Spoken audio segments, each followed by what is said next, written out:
Hello everyone, and welcome back to another Mortal Kombat 1 video. With us still coming off that stellar gameplay reveal trailer, I thought that, well, today we could tackle something a little bit different from what we normally do on the channel with lore, narrative and story threads of Mortal Kombat, and instead actually discuss the gameplay of Mortal Kombat 1 itself, as it does seem to be quite a hot topic right now, and I of course have my own personal thoughts and feelings on it. And whilst I myself am yet to play it, please do keep that in mind. There has been a large wealth of gameplay that has been released to the public, as journalists, content creators and some high-level players were able to get on-hands access at the Summer's Game Festival. And since then, it's brought forth a lot of very interesting information in regards of what to expect going forward. So seeing as we've seen so much, I feel like now is the perfect opportunity to talk about it. Now to start things off,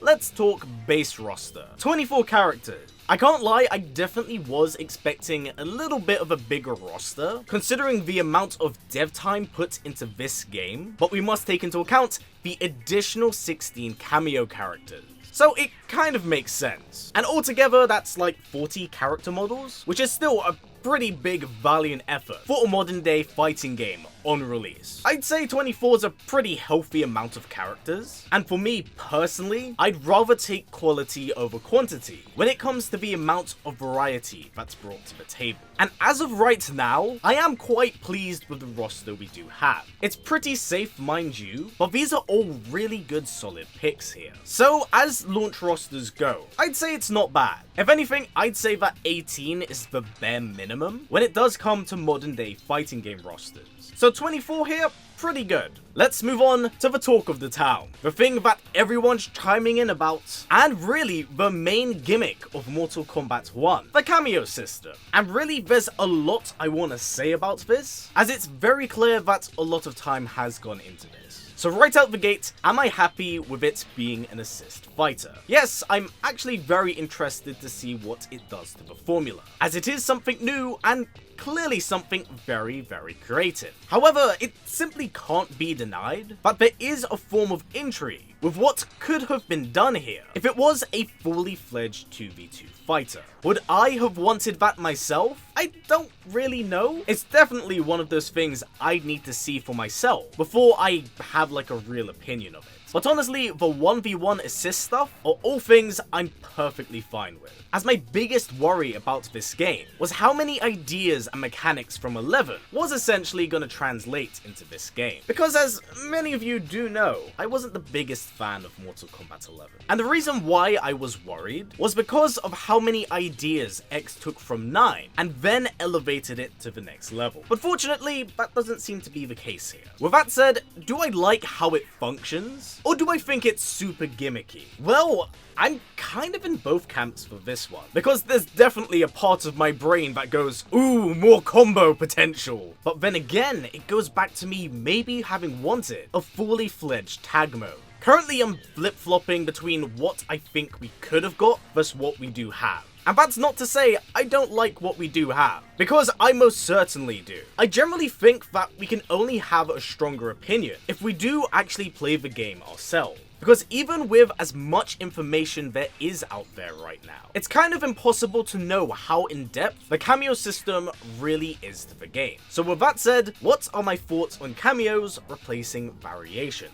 Good. Healthy if anything. Here's the thing, I love the variation system. I think it was done perfectly for Mortal Kombat X. 11, however, felt like kind of a mishy-mashy moveset of what you could use, whilst it's being still oddly very restrictive. So essentially, what was the point of having custom variations if certain moves conflicted with each other or were even tournament banned? So I'm glad that the variation system has been replaced here in favor of something that will definitely spice up the formula. In saying that, let's actually talk about this game's combo system. And I must say, I'm absolutely loving what I see so far. It's stylish, explosive, and entertaining. If I'm entirely honest, it's everything I asked for Mortal Kombat 1. I simply wasn't the biggest fan of the rather linear and simplicity of 11's combo system. It was just a bit too flat for me personally. But in this game, NetherRealm have basically given us the opportunity to have a lot of player freedom and expression through our gameplay with a multitude of different options, which really was one of the main highlights for Mortal Kombat X, as everything here seems to lead to a launcher of sorts, followed by an air juggle, an extender through possibly an assist, to really maximize that damage output. So what this could mean in the long run is kind of a multitude of different avenues and paths that players can find to maximize their damage, which in my opinion is a really positive thing because it shows the depth of this game's combo system. I really do like that execution and combo are being prioritized over crushing blows here. Whilst cinematically very cool to watch, was kind of a flawed system with how they worked from character to character. We also have the return of the free bar system, and I must say I do like how they are tied to breakers now. It's a kind of risk-reward system, which puts players in the position of, do you sacrifice all of your bar to stop this combo, or do you choose to hold that in exchange for maybe opening up your own opponent to then make a huge comeback for holding onto all of that meter. It also does help play into the return of the Fatal Blow system. Now, as many of you do know, I wasn't the biggest fan of the Fatal Blow system, but here it's kind of been redone a bit, as it now has a flash startup and isn't entirely invincible. Thus, wake up non-reactable supers won't be much as a pain as they were in MK11. So we're probably gonna see them be utilized way more in combos than them just being loosely thrown out. Also, stylistically, I do really like the reincorporation of X-rays to the Fatal Blow. It just makes them feel far more visceral than what we had for 11. Now, talking about 11, Flawless Block is back, but much like Fatal Blow, has been adjusted, only currently being utilized to negate chip damage. And in saying that, there's a new up block mechanic, which I do really like, as it's going to ground a lot of players that like to hold north. So that's generally a positive going forward. But it isn't all sunshine and rainbows. My only real criticism is that the walk speed right now does seem to be relatively slow. Like, MK11 slow. But I do think that actually may be to accommodate what the cameos can do, because you don't want all of this stuff flying on your screen but you can't really see or distinguish from each other. Now, a really big gripe that I do have, and I think this could be super beneficial, is actually the layout of the UI right now. More specifically, the placement of the cameo. It's so far off from anything else. Like, Fatal Blows is in the perfect space, because it's next to your character's health bar. You need to pay attention to that to stay alive. The free bars is in the perfect placement, because that's where your characters occupy. Like, you're gonna see it regardless. But for the cameo system itself, it's kind of stuck in this really awkward area, and is also incredibly small. Like, from a gameplay perspective, there's nothing that occupies the top right corner in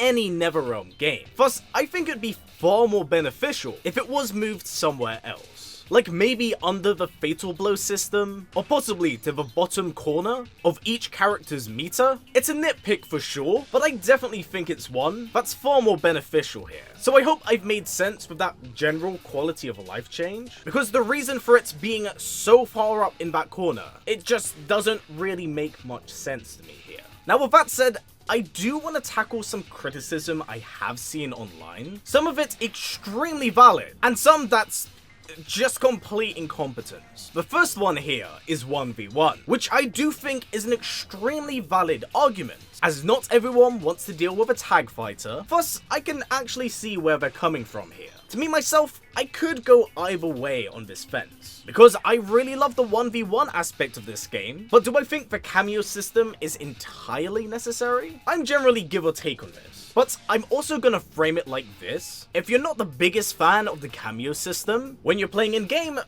don't utilize it. And I don't mean that in like a patronizing way, because when we look at the gameplay itself, there does actually seem quite an impressive amount of combo depth from each individual character. Plus, those combos aren't intrinsically tied to cameo characters, which then brings up the topic of, should we have a 1v1 standard mode? To which yeah, I agree with that. Should it be tournament standard? Considering the amount of time that NetherRealm put into this, definitely not. But should I think a mode like this exist? Sure, why not? What's the harm in that? But to me personally, I'd much prefer having more combo variety than just a singular toolkit. And of course, with each different Kameo character comes a different toolkit that can accompany and support your playstyle. So again, I go either way on this criticism here, because I most certainly agree with it in some ways.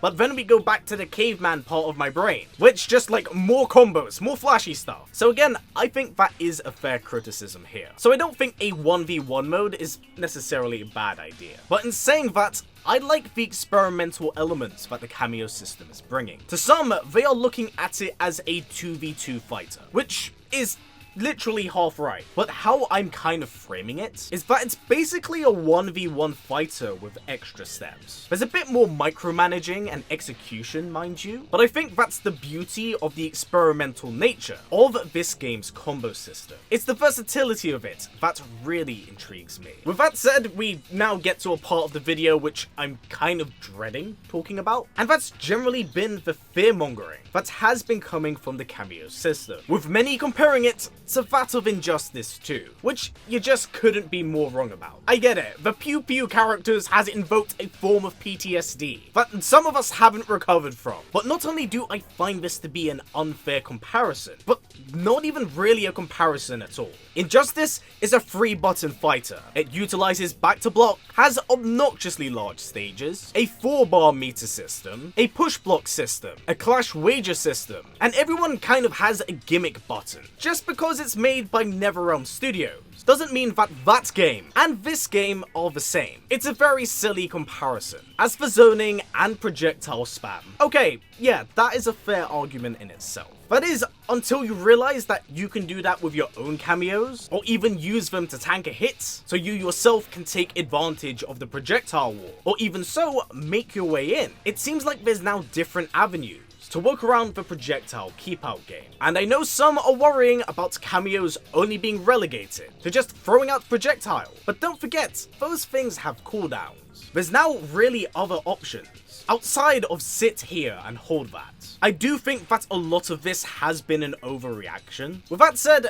is this game above criticism? No, of course not, that'd be ridiculous. But right now, I think what we see is extremely promising. For it gets rid of a lot of mechanics from 11 that I personally found grating, and brings forth a very fleshed out combo system that has a considerable amount of depth in it, which only grows more creative with the variety of Kameos. So I'm extremely compelled to see how this all works and changes from character to character. So with that said, what are your current thoughts on Mortal Kombat 1? Are you enjoying what you see so far? What do you think of the returning mechanics? Do you like how the Kameos work and play? Please do comments down below, as I'd love to hear what you have to say. There's a lot to discuss here. But for now everyone, that's been it for me. So as always, stay strong, stay well, and keep on fighting. Take care everyone, I'll see you all soon.